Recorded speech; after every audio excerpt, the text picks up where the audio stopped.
Ya, halo selamat malam semuanya. Apa kabar? Ketemu lagi bareng gue Sidik Setianggono di YouTube channel Sidik Setianggono. Apa kabar semuanya? Mudah-mudahan dalam kondisi sehat walafiat di kondisi yang tidak sehat ini. Oke, semoga tetap positif, tetap berpikiran positif supaya menambah imun, menambah imun supaya sehat-sehat selalu ya. Oke, malam hari ini aku menyempatkan diri untuk bikin konten karena mungkin mau cerita sedikit, mau cerita sedikit soal pengalaman yang dulu pernah aku alamin secara langsung, secara kenyataan gitu. Jadi waktu itu cerita yang mana ya? Masih bingung juga mau cerita yang mana. Oke, pokoknya langsung aja dengerin ceritanya, saksikan ceritanya. Jangan lupa di like, di komen, ya di subscribe dulu supaya nanti banyak konten-konten gak cuma di kamar-kamar kayak gini aja, background kamar, tapi juga bisa konten di luar lagi seperti dulu traveling, karena kondisi kayak gini susah juga untuk kita traveling ya. Ya, langsung aja aku mau ceritain salah satu cerita waktu aku duduk di bangku SMA. Itu aja deh yang mau diceritain.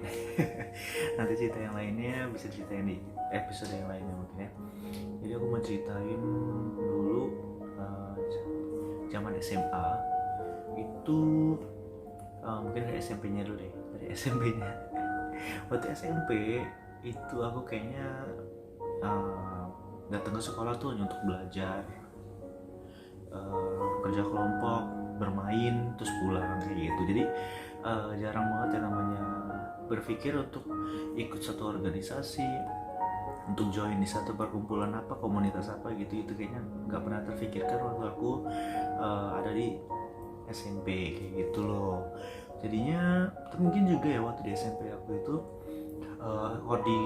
koordinator untuk ekstrakurikuler itu masih kurang banget gitu, masih minim kayak gitu untuk ekstrakurikulernya atau organisasinya. Jadi nggak maksimal jalannya gitu. Jadi kita juga nggak tahu banyak soal organisasi yang ada di SMP saat aku itu waktu itu. Nah kemudian pas waktu masuk SMA itu tuh semuanya beda gitu. Aku masuk SMA yang mungkin sedikit lebih berbeda daripada SMP gitu. Di sana banyak organisasi, banyak komunitas-komunitas yang bisa kita pilih untuk kita ikutin, dan itu bisa dimulai dari kita pas baru pertama masuk SMA kayak gitu. Jadi dulu minatnya apa sih gitu kan, pengen minatnya apa sih, sampai semua bidang tuh pengen diikutin sama gue waktu itu. Saking-sakingnya waktu SMA itu bener-bener kayak kebuka wawasannya. Loh, wah ini dunia SMA tuh luas banget gitu ya. Nah, dunia SMA itu masa-masa kita pengen tahu lebih banyak tentang dunia gitu, tentang lingkungan sekitar kayak gitu. Nah itu akhirnya aku di situ memutuskan untuk ikut beberapa ekstrakurikuler dalam waktu bersamaan. Ada majalah dinding, mading ya, kemudian juga PMR, kemudian juga English Club, kemudian juga ekstrakurikuler agama Islam. Terus juga untuk student day-nya atau yang wajibnya itu setiap hari Sabtu aku ikutan melukis. Wah, jangan salah loh, dulu saya pernah ikut ekstrakurikuler melukis walaupun hasilnya abstrak semua. Jadi kalau bikin gunung, awalnya gunung, kemudian setengah jam kemudian jadi abstrak. Gak kelihatan dari muka ya kalau anak seni kayak gitu. Jadi ya, dan satu lagi nih yang aku mau ceritain, aku masuk organisasi OSIS. Nah, tahu kan OSIS? Original lagi. Organisasi siswa intrasekolah. Bener gak? Singkat dari kalau masih benar.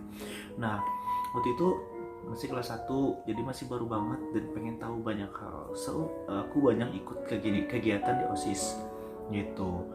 Nah, salah satunya waktu baru beberapa kali join jadi member, itu dibuka pendaftaran untuk jadi calon ketua dan wakil ketua OSIS. Kayak gitu. Jadi waktu itu masih kelas 1 ada pendaftaran, siapa nih, ada pengumuman dibuka untuk yang mau atau berminat untuk menjadi pemimpin di OSIS atau jadi wakilnya.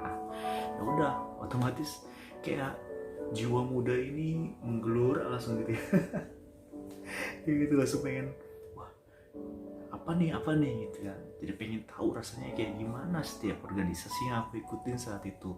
Automatically saat itu juga aku mikir, bisa nggak ya kira-kira gitu, apa sih tujuannya pengen jadi pemimpin di OSIS itu gitu kan. Ya udah, pengen belajar organisasi, pengen belajar manage orang, pengen belajar yang manage sesuatu event gitu kan, supaya jadi dari awal banget sampai akhir tuh kayak gimana, sampai berhasil bikin event yang besar dan berhasil tuh kayak gimana sih, atau manage orang tuh kayak gimana sih. Karena organisasi itu kan namanya juga organisasi, kumpulan dari beberapa orang atau banyak orang, dan di situ pasti banyak kepala-kepala yang akan punya pikiran yang berbeda-beda. Sebelum aku lanjut, aku mau kenalin teman aku, Simo, di belakang. Kelihatan kan? Yang kerbau loh, bukan yang lain. Yang lain lagi. Simo udah ada dari aku SMP deh itu kayaknya. SMP sekarang udah dan dia FYI aja belum pernah dicuci sih. Jadi ya mohon maaf ya kalau, tapi nggak bau kok, nggak bau, cuman apak aja. Lanjut, jadi sampai mana ya, sampai ada pemilihan ketua dan wakil ketua OSIS ya. Aku di situ terpancing untuk mendaftarkan diri, entah kenapa pede banget nih orang. Kelas 1 siapa lu gitu kan mau jadi ketua OSIS. Ya minimal waktu itu normalnya yang kepilih sebagai ketua OSIS itu adalah kelas 2 atau kelas 11, dan yang kepilih untuk menjadi wakilnya baru kelas 1 atau kelas 10 ya saat itu. Kayak gitu. Jadi ya normalnya seperti itu. Jadi yang kelas 1 itu atau kelas 10 itu yang jadi pendamping dulu lah istilahnya kayak gitu. Yang kelas 11-nya yang mimpin gitu. Ya udah, habis itu aku daftarin diri. Terus ada seleksinya itu kalau nggak salah wawancara ya sama kakak-kakak tingkat yang udah mendiami OSIS di tahun-tahun sebelumnya, kakak senior lah ya istilahnya kayak gitu. Mereka wawancara kita, terus juga sama pembimbing atau pembina OSISnya juga ada di situ. Jadi kita diwawancara. Kemudian abis wawancara itu entah gimana mereka tuh langsung mempasang-pasangkan kita. Nah, jadi kita nggak milih pasangan masing-masing nih guys. Jadinya kita dipilihin pasang-pasangkan itu dalam artian kita dipasangkan ya, namanya sepasang 2 orang, satu kelas 2 satu kelas 1 kayak gitu ya, seret. Nah nanti mereka akan berembuk nih siapa yang akan mereka pilih untuk jadi ketuanya dan untuk jadi wakilnya, dan mereka akan jadi tim untuk ikut kampanye dan ikut pemilihan umum, pemilihan ketua OSIS. Nah anehnya, seribu aneh yang itu jarang sekali terjadi di muka bumi ini, dan itu menjadi topik kita malam ini adalah aku dipasangkan oleh kelas 1 juga. Iya, aku yang kelas 10 atau kelas 1 dipasangkan dengan anak kelas 1 juga. Temen aku sendiri, temen sekelas aku sendiri. Halo. mungkin lu lihat atau lu menyaksikan. Kayak gitu. Aneh banget kan? Jadi memang sejarahnya itu ya begitu, dipasangkannya antara kelas 10 dan kelas 11.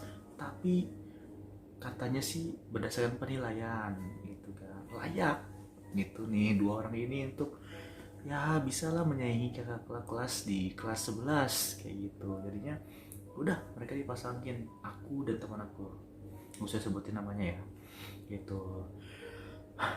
Bingung gitu kan, kok bisa kayak begini. Langsung belum apa-apa udah bingung ya kan, kok bisa kita doang nih di antara 5 pasang kandidat ya, yang 4-nya itu kelas 1 dan kelas 2. Aku sendiri satu tim ini diambil dari kelas 1 dua-duanya kayak gitu. Siapa dong yang bakal jadi ketua, siapa dong yang bakal jadi wakil kayak gitu. Waktu itu aku sama wakil aku ketahuan deh. Waktu itu aku sama temen aku itu yang sama-sama kelas 1 dan sama-sama sekelas ya, jadi emang sering main bareng, geng bareng gitu kan. Abis itu bukan geng, berteman bareng gitu kan. Kemudian waktu itu abis sholat zuhur atau sholat asar kita berdua di masjid, terus kita kayak ngobrol gitu lah. Hey bro, belum zaman bro-broan ya. Hey bro, gimana nih gitu kan, kok bisa kayak begini, kita kelas 1 dua-duanya. Kalau yang lain, kelompok yang lain kayak yang udah takdir gitu loh, ya udah pasti pasangin kelas 1 sama kelas 2, ya udah yang kelas 2 lah yang jadi calon ketua, kelas 1 nya jadi calon wakil kayak gitu. Beda sama gue saat itu kondisinya kelas 1 dua-duanya gitu. Jadi ya udah kita rembukin, lu mau jadi ketua, dia tanya gitu, lu mau nggak jadi ketua kayak gitu, gimana ya kayak gitu loh. Jadi kita sama-sama bingung nih, karena mungkin dalam hati punya ambisi yang sama, punya keinginan yang sama, yaitu mungkin pengen coba jadi ketua juga, tapi wakil pun tidak apa-apa gitu kalau emang udah kondisinya seperti itu. Jadi nggak tahu nggak kita berdua akhirnya ngapain?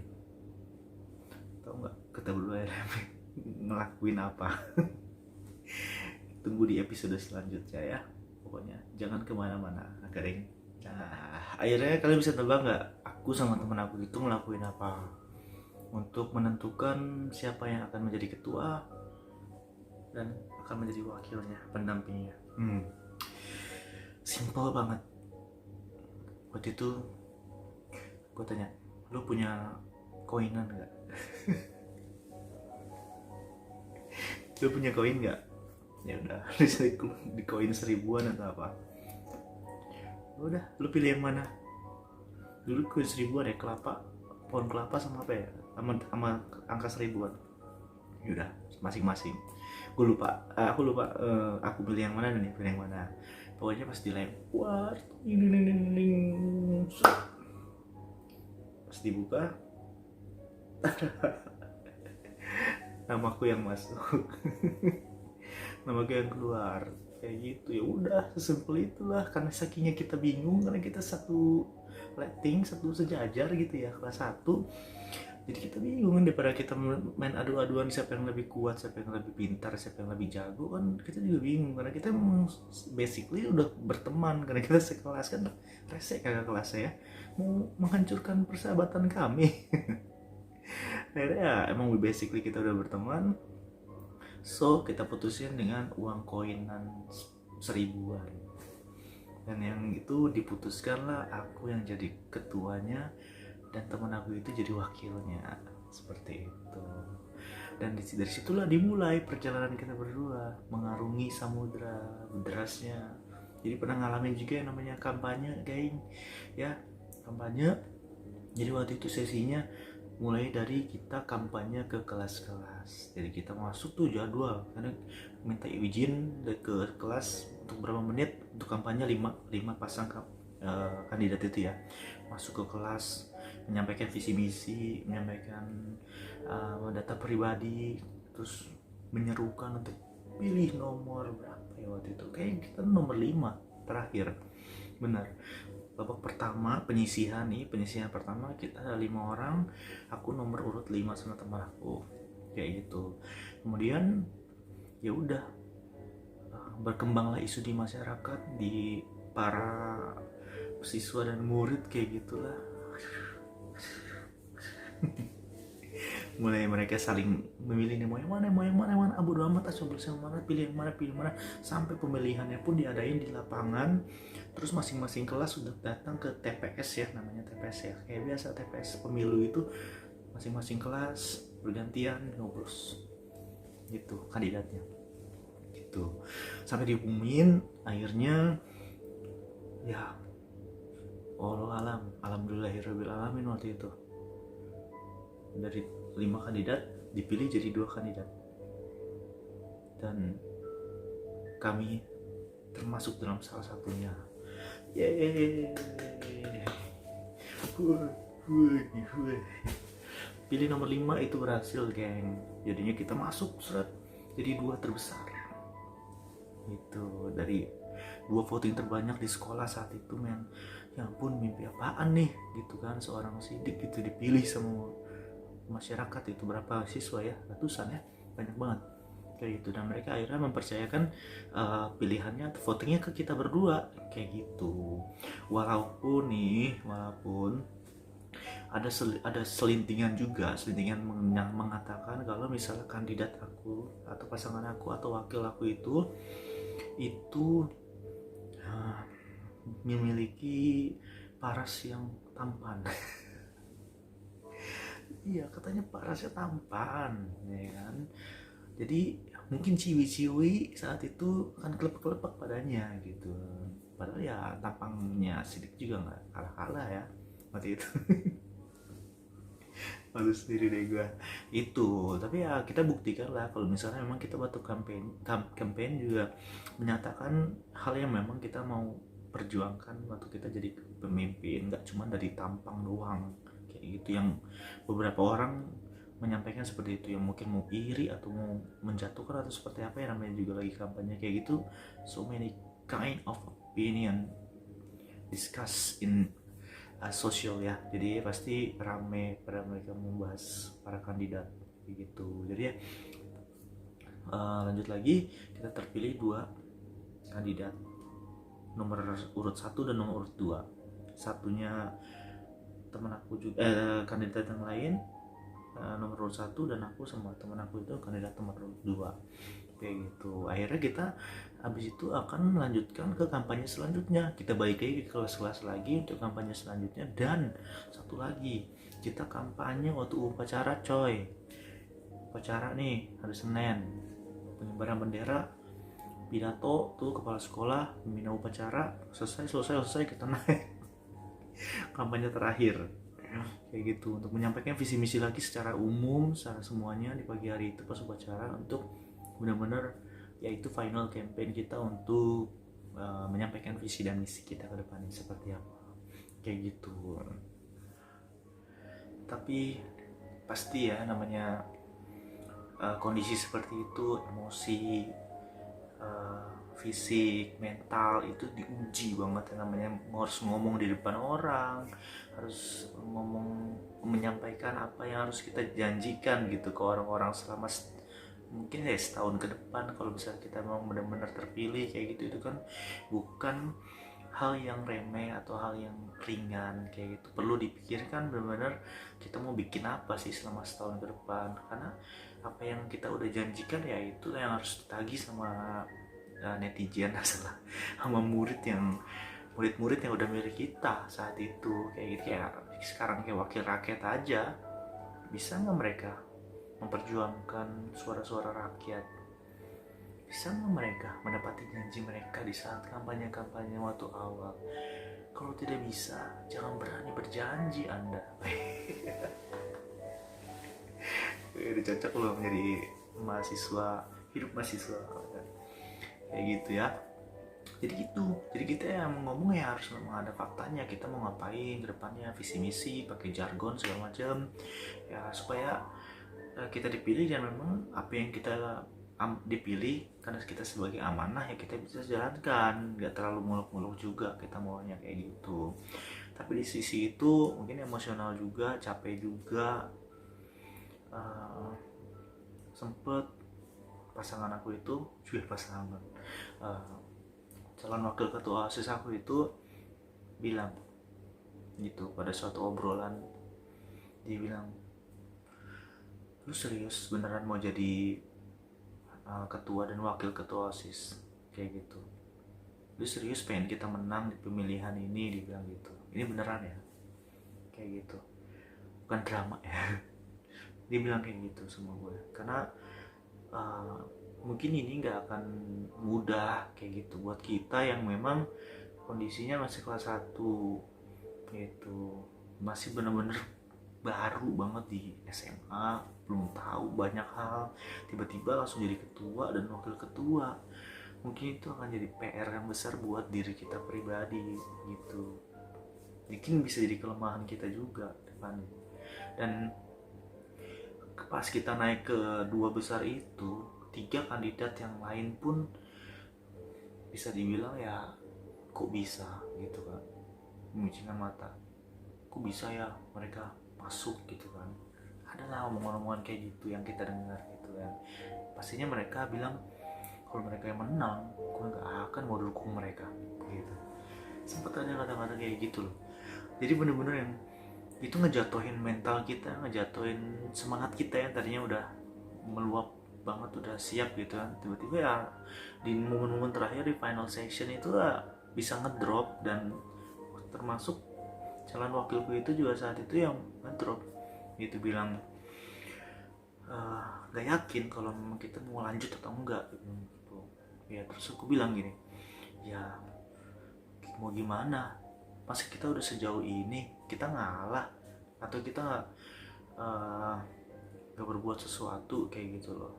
Kalau aku prinsipnya aku bilang kalau aku udah maju ya aku akan terus maju, harus maju terus maju gitu. Jadi aku akan terus maju, aku akan buktiin kalau aku bisa, nggak kayak yang orang-orang bilang kayak gitu. Aku kan berusaha buktiin kalau misalnya aku bisa kayak gitu. Jadi ya majulah, kita udah sampai sini, tanggung gitu kan, mau gimana lagi, masih kita mundur atau kita ngalah itu kayak kita malah akan lebih tidak bertanggung jawab kayak gitu sama amanah yang udah kemarin kita udah memban. Ya udah, akhirnya teman aku itu atau wakil aku itu setuju kita untuk melanjutin kampanye dan mencapai posisi sekolah nomor 1. Singkat cerita itu kita kampanye lagi yang tadi aku bilang di satu upacara bendera kita harus harus kampanye lagi terakhir. Habis itu kita di siswa-siswa lagi bergantian sama ke TPS untuk pilih antara cuma 2, nomor 1 dan nomor 2. Saat itu sore hari pengumumannya, karena selesainya langsung hari itu juga diumumin jam 5 sore. 5 sore selesai pemilihan, penghitungan suara. Mukjizat apa ini? Mukjizat cobaan atau apa ini ya maksudnya? kok bisa-bisanya gitu, kok bisa-bisanya kita menang, kita nomor 1 men. Dan votingnya kalau kalian baru tahu ini bukannya ngarang ya, votingnya lumayan jauh gitu. Jadi nggak ada alasan kita untuk melakukan pemilihan tahap kedua saat itu ya, karena mungkin biasanya presentasinya mirip nih 55 sama 45 atau berapa gitu ya. Enggak, ini jauh, dan itu kita yang di atas. Jadi saat itu alhamdulillahirrahmanirrahim, kita ucapin syukur berdua kalau misalnya saat itu ya kita yang jadi terpilih sebagai ketua dan wakil ketua OSIS. Kenapa tepuk tangannya pelan? Karena ceritanya belum sampai di situ teman-teman, belum sampai di situ. Setelah kampanye kemarin itu perjuangan dimulai, ternyata saat kita menjadi ketua dan wakil ketua juga itu adalah perjalanan baru lagi buat kita. Karena semua yang kita jalani di SMA itu, aku dan temen aku itu sama-sama baru. Kita baru-baru namanya nginjak organisasi itu kayak gimana. Kita sama-sama yang baru tahu caranya berorganisasi, bersosialisasi sama orang tuh kayak gimana. Kita baru belajar di SMA, karena SMP kita belum belajar atau belum menguasai hal itu sebenarnya kayak gitu loh. Tapi kepercayaan dari masyarakat atau siswa-siswi di sekolah itu yang bikin kita semangat untuk mewujudkannya seperti itu. Jadinya akhirnya pasangan Sidik dan wakilnya menjadi ketua dan wakil ketua OSIS saat itu. Oke, jadi itu dia cerita bedtime story malam hari ini. bedtime story. Kalian mau tidur ya, ini kayak udah ngantuk, mau tidur dengerin sirik cerita dulu. Terima kasih udah dengerin, yang udah nonton. Ya, jadi ya intinya aku pernah ngalamin yang namanya harus berusaha juga. Yang namanya momen kayak gitu, kita nggak cuman ya gampang juga. Namanya bikin janji ke masyarakat atau ke siswa-siswa lain itu kan amanah. Jadi kita harus juga menyusunnya juga dengan penuh tanggung jawab.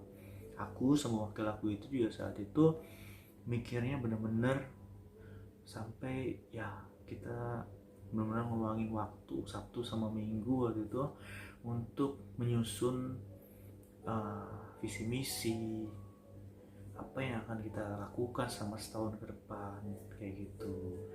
Terusnya apa ya, jawaban-jawaban apa yang harus kita kasih tahu ke masyarakat atau ke siswa kalau misalnya ada yang nanya kayak gini, pokoknya kita benar-benar persiapan semuanya dengan maksimal juga. Yang itu tadi aku bilang itu menguras tenaga juga pasti, pikiran juga, belum lagi komen-komennya. Kalau zaman sekarang disebutnya komen-komen netizen, haters, tetap aja ada yang ngejatohin di depan ngedukung, ternyata di belakang berbicara lain, itu juga ada yang kayak gitu.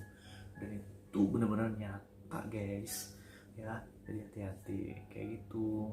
Sampai benar-benar kedengeran sama kita sendiri gitu ya, mereka nggak mau dukung lah segala macam. Kalau sampai dia menang, gue dari wanti-wanti nih, karena mereka kayak nggak terima kalau misalnya kita yang masih kelas 1 ini bisa jadi naik dan memimpin mereka yang kelas 2. Itu mungkin ada guysnya sendiri saat itu ya, nggak tahu kalau di sekolah lain kayak gimana, tapi yang sekolah aku saat itu ya seperti itu gitu. Mungkin itu tidak boleh ditiru gitu. Jadi ya intinya kalau misalnya kita punya keinginan, harapan, tujuan yang baik ya, alangkah baiknya kita usahakan semaksimal mungkin untuk bisa tercapai itu tujuan kita, cita-cita kita dengan cara yang benar, dengan cara yang memang kita udah persiapkan matang. Yang pasti itu kita butuh bahan ya.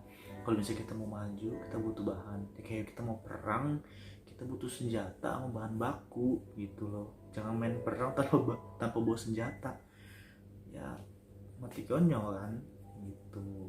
Ya itulah contoh-contoh kayak gitu ya. Itu aja cerita malam hari ini. Habis ngajar tadi udah serak gini. Jadinya terima kasih buat teman-teman YouTube yang tidak bosan untuk melihat saya di sini, dan mungkin nanti kita keluar main di outside lagi ya, jalan-jalan kemana gitu, jalan-jalan jangan di dalam aja gitu ya, sambil ngevlog. Amin, vlogger beneran dong. Oke, jangan lupa di like, jangan lupa di komen, di share, dan di subscribe guys, biar makin semangat bikin videonya ya. Jangan lupa juga tonton video yang lain yang belakang-belakang ya. HICKS episode ketiga siap-siap nanti ya tayang. Oke, itu dulu cerita malam hari ini. Semoga bisa didengarkan dan bisa diambil, dipetik yang baik-baiknya. Selamat malam, bye-bye.